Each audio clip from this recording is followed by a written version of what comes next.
There is a difference. And because I don't want to be bashed anymore, I'm going to read a bit. Can I? You can. Read my mind. I was about to say, I think it's time to hear some of the sassy, savagery, sexiness that she's poured into this book. Well, I'm not sure. It's because, you know, what do you read? Like, how do you read something without anyone having read the book and all that? So I don't want to ruin a lot of things. But I like this bit only because it plays into this idea of invisibility and visibility, which is a big deal, you know, because when I was like a 17-year-old moving to UK for the first time to study, yes, I was a popular, confident child and kid, and I went there, and I was like, what is wrong with me? No one is looking at me, like, what's going on? And then I realized that in India, we're so used to everyone always looking at everyone all the time that when someone is just minding their business, you think you're invisible. And I was like, okay, this is not, you know. So this kind of feeds into this. Of course, I don't have my glasses because I'm too vain, so we will try.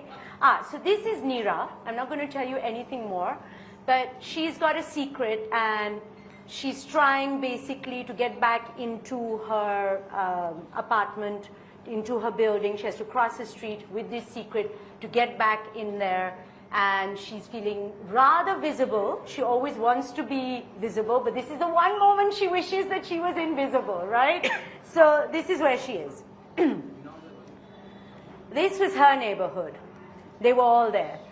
The boulanger with his big bay window, flaunting his assortment of artisanal viennoiserie, and his contempt for those who ordered the wrong pastry at the wrong time of the day.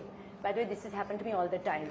Order a croissant in the anything but the morning and you've had it, right? The dry cleaner who made it clear that she preferred chatting with her gang of delivery boys than attending to dirty clothes. And the Tunisian guy from the overpriced fruit shop. All of them insisted on greeting her every time she passed. This peculiarity of Paris, constantly saying hello and goodbye to everyone, only to render them invisible straight after, had always maddened her. What purpose did politesse serve when you had no intention of actually acknowledging a person or their needs? In Mumbai, you never bothered with salutations. You just cut to the chase. And no matter how hard you tried, you could never be invisible. There was always eyes on you, and there was always someone more than ready to dive into your life and impose their assistance. Though she was nothing more than a bonjour to these vendors on most days, today she was sure that they would notice her and her secret. I love that there's so many notes in yours, Suhana. I would love to know one of your favorite bits, and if you would love to do a reading for us. It's so interesting also, as I'm hearing you and the characters are coming to life so beautifully, we all read books in our own voices, right? And it's so interesting how you picture, that's why the movie's never as good as the book, because your imagination is that theater of the mind. So I would love to hear one of your favorite bits. I think my favorite part of the book is, I think it's between Neera and Violet. And Neera they're talking about home and how they don't belong in Paris and how they don't even feel they don't even feel like they belong in their own home, wherever they come from. And I think Violet says something like, home is nothing but two arms holding you tight. She does know all the words. When you are at your worst. And I think that was such a true statement, because I've studied in the UK and New York as well, and I feel like it wasn't the place, it was more the people that kind of made it home, and the friendships that I made. And you had your own immigrant story about this as well, right? I wouldn't say I was really an immigrant at all. Outsider story. I was in boarding school, and I went when I was 15 years old. I left home when I was 15. So I think that was very scary, because it was definitely a culture shock. And I think it took me a while to feel at home. And when I did, it was because of the people there and how their friendship and their love made me feel seen when I kind of felt invisible. Cole's going to cry for sure. I am going to cry. So yeah, I really resonated with when Violet said that about home feeling like a person more than... I love that.